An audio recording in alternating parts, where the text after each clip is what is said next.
How about writing in specific character type language? Bullies would speak certain words, people pleasers would speak another. Absolutely.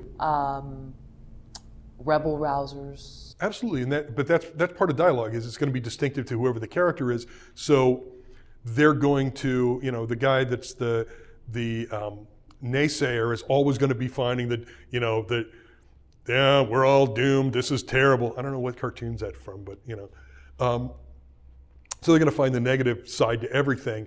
And again, that deals with the attitude element with our baristas again, is it's going to come out, their character comes out through the way they say things and even what they say.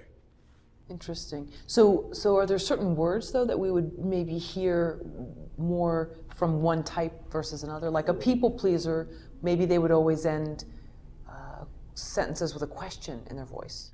Which is another thing, which gets down to the way people speak. There are people who everything's a question to them. And that's kind of gets into the Yoda thing, where Yoda speaks backwards. There are people that everything has a question mark at the end, no matter how they say it. There are people that everything might have like some sort of an exclamation point. It's all serious, damn it, we've got to do this now. Don't you understand? My beer is getting flat. I must drink it. And everything becomes so serious to them.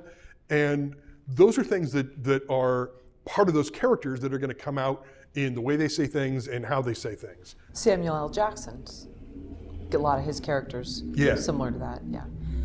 I don't know if word choice by character is a good idea. So if you say, if a bully might use the same words, or a yes man might use the same words, because to me, what makes it interesting is if you take that core of the character, they're the bully, but they use different words that makes it unique. Because one of the things we always want to do is make sure we have unique dialogue. If that dialogue's been used in another movie, you can't use it. And that gets into saying that, the one phrase that I believe you can use that's been used in other movies is "I love you," except "you complete me" is a much better line.